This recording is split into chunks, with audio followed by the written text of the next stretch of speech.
Donc Monsieur Jacques Codebrune et Madame Candice Plainfossé pour la 4e collecte de Noël à Chantraine. Donc est-ce que vous pouvez un petit peu nous présenter le but de cette collecte ?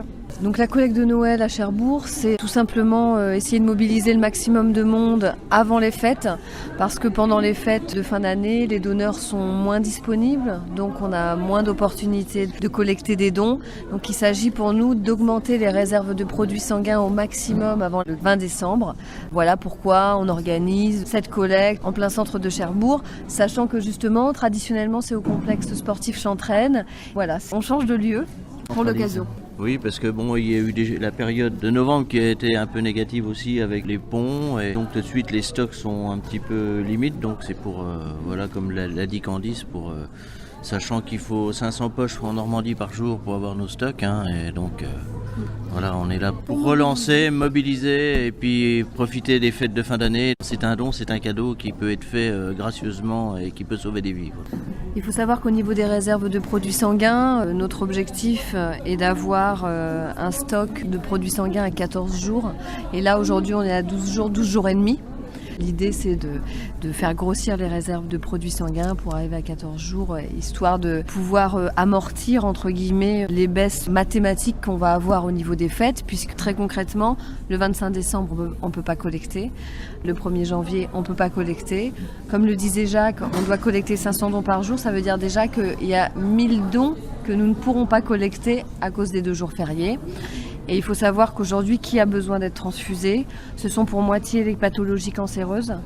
Ce sont pour 30% les interventions chirurgicales. C'est pas du tout ces maladies-là. En tout cas, quand il s'agit des cancers, ça ne s'arrête pas pour les fêtes. Ça ne s'arrête pas aux jours fériés. Donc ces personnes-là sont susceptibles d'avoir toujours besoin de transfusion sanguine. C'est pour ça qu'il faut absolument maintenir des stocks suffisants pour pouvoir apporter le service public qu'est la transfusion sanguine aux patients qui en ont besoin.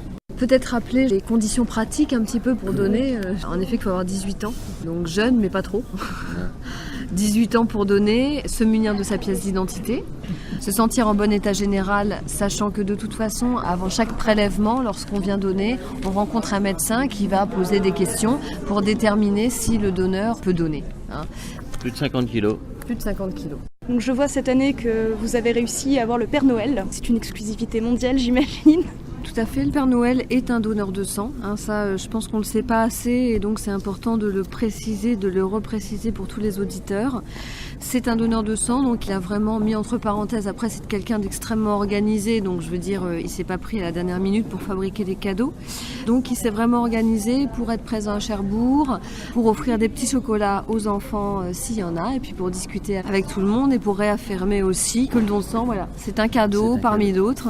C'est un geste citoyen, c'est un geste gratuit, c'est un geste volontaire, c'est un geste absolument non marchand et c'est un geste qui permet d'aider notre prochain qui ont besoin d'être soignés avec des transfusions sanguines. Donc voilà, c'est un Père Noël militant que nous avons. On est très contents. Par rapport aux éditions précédentes, est-ce que vous avez eu plus ou moins de fréquentation ?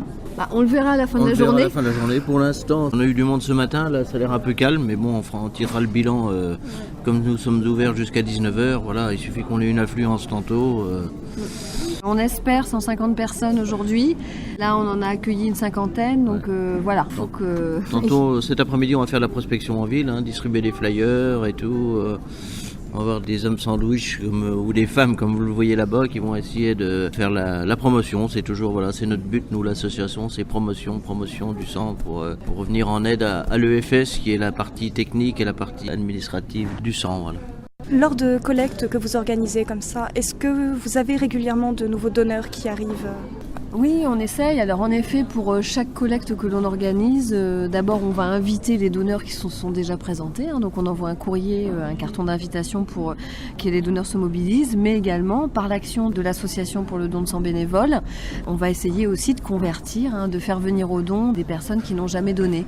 Alors c'est très variable selon les collectes, mais c'est vrai que je peux vous donner une idée sur la Normandie entière sur une année. On est environ à 20% de nouveaux donneurs. Sur les collectes comme ça en ville, on est plutôt autour de 10%, puisque dans les 20%, il y a aussi toutes les collectes que l'on fait en lycée. pendant l'année qui sont comprises dans cette statistique et que pour le coup, bien entendu, dans un lycée, c'est quasiment des nouveaux donneurs qui arrivent tous les ans avec là peut-être 90% de nouveaux donneurs. Donc voilà, on n'est plus sur une collecte de ville. Si on arrive à mobiliser 10% de nouveaux donneurs sur la totalité des donneurs qui se présentent, c'est déjà un très bel objectif pour nous. Sur nos collectes du Nord-Cotentin, on tourne à une moyenne de 10% de nouveaux, ce qui est très bien. Enfin, moi, en tant que responsable d'une collecte, ce que je trouve très bien, c'est à chaque fois qu'il y a des vacances scolaires, on voit beaucoup de jeunes qui se mobilisent quand même.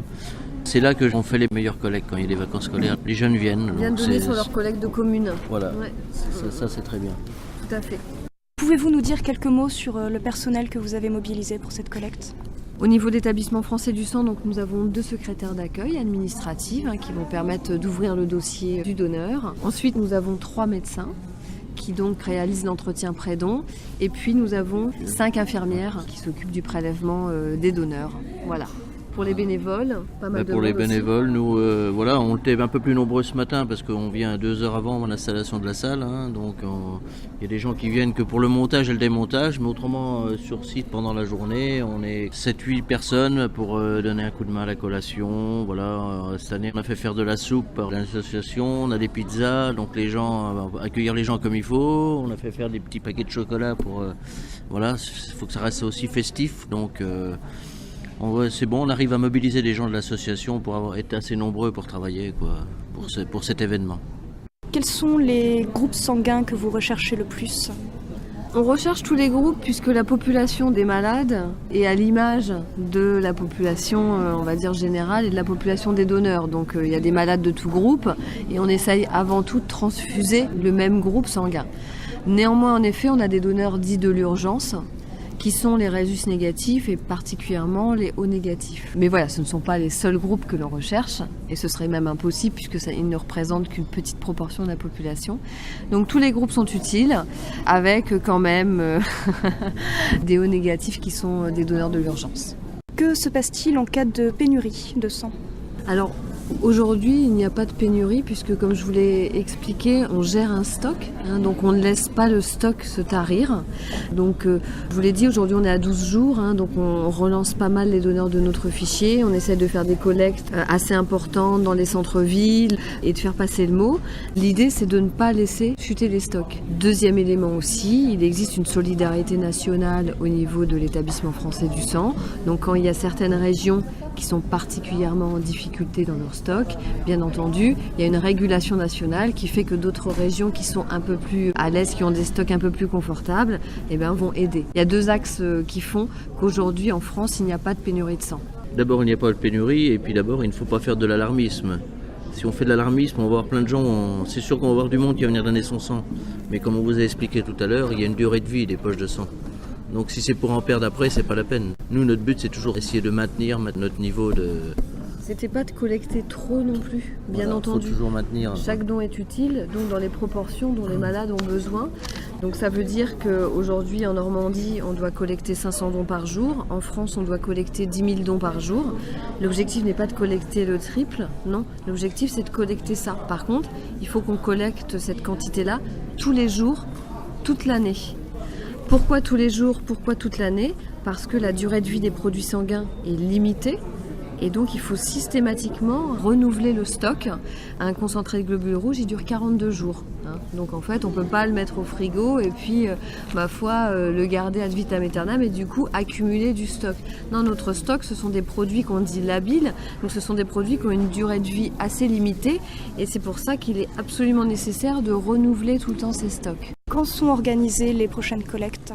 Donc le 8 décembre à Brie, le 15 décembre à Montfarville, le 17 décembre à Bricbec, où j'aurai le plaisir de vous accueillir si vous venez, car je suis responsable de collecte sur Bricbec, le 22 Les Pieux et le 30 entre les fêtes Valognes. Et la prochaine à Cherbourg peut-être ? Et la prochaine à Cherbourg par contre sera le 6 et le 7 janvier à Chantraine. L'ensemble des dates, horaires, lieux et coordonnées, donc que ce soit des collectes ou que ce soit des sites de l'établissement français du sang, sont disponibles sur le www.dondusang.net. Vous rentrez votre code postal ou la commune et vous avez les collectes à proximité. Et nous, au niveau de l'association, nous avons également un site, c'est www.adsbnc.fr. Avez-vous quelque chose à ajouter ? Venez toujours nombreux, on vous attend, vous serez toujours bien accueillis et voilà. Merci à tous les donneurs, passés, présents et futurs pour leurs dons qui nous permettent de soigner les malades. Chacun peut avoir besoin de sang un jour, donc il faut se mobiliser tant qu'on est en bonne santé. Chantal Giguet, vous êtes médecin de l'EFS à Cherbourg. Pourquoi y a-t-il une contrainte d'âge maximale pour le don du sang ? C'est réglementaire, c'est la loi qui est ainsi, c'est pas nous qui l'avons choisi. Je suppose que c'est par rapport à des études qui ont été faites. À partir d'un certain âge, on a plus de traitements, de médicaments, de maladies qui peuvent apparaître. Donc c'est un petit peu arbitraire, mais il ne faut pas avoir 71. Jusqu'à la veille du 71e anniversaire, et en étant majeur, bien sûr, on peut donner son sang. Y a-t-il un délai à respecter entre 2 dons du sang ? Entre 2 dons de sang, il faut respecter 8 semaines. Pour que l'organisme ait le temps de refabriquer des globules rouges, c'est important de respecter ce délai. Existe-t-il des contre-indications au don du sang si l'on a consommé de l'alcool ou une quelconque substance illicite ? Si vous buvez 1 ou 2 verres dans la journée, ça ne pose pas de problème. Par contre, évidemment, il ne faut pas avoir consommé de drogue pour donner son sang. Que signifie être en bonne santé ? Bonne santé, c'est ne pas avoir une maladie qui nécessite un suivi régulier avec des médicaments. Quoique, des médicaments, il y a des maladies qu'on accepte quand même. Mais il faut en discuter avec le médecin qui pratique l'entretien médical. En bonne santé, c'est le bon sens. On ne va pas arriver en ayant de la fièvre. Tout ce qui est infectieux, il ne faut pas donner son sang tout le temps qu'on est avec un problème infectieux. Mais il y a aussi beaucoup de contre-indications qui sont faites pour le donneur lui-même. C'est-à-dire qu'on ne veut pas que le donneur ait un problème médical en ayant donné son sang. Donc il y a certaines maladies qu'on ne peut pas accepter, sinon il risquerait de faire un malaise. Qu'est-ce qu'un don non thérapeutique ? Un don non thérapeutique, ça veut dire que c'est un don qui ne va pas être utilisé pour soigner un malade. La poche de sang va être utilisée dans des laboratoires pour qu'on fabrique des réactifs pour des analyses médicales par exemple. Mais ça ne va pas être destiné à un patient. C'est que pour la recherche ou pour des analyses dans les laboratoires. Est-ce que certains des dons que vous allez prélever ou que vous avez prélevés aujourd'hui vont servir à ces fins non thérapeutiques ? Oui, on va prendre en non thérapeutique certains donneurs qui par exemple prennent des médicaments que le patient ne pourrait pas recevoir. S'il a des médicaments dans son sang et que par exemple le malade qui reçoit le sang est allergique, c'est pas possible. Et puis aussi des gens qui viennent pour la première fois. Et puis malheureusement aujourd'hui, ils ont le nez qui coule, ils ont mal à la gorge. On ne peut pas les prendre parce qu'il y a un problème infectieux très récent. Pour les encourager à donner, on va leur proposer d'avoir cette expérience-là quand même. Mais la poche ne sera pas distribuée à un malade.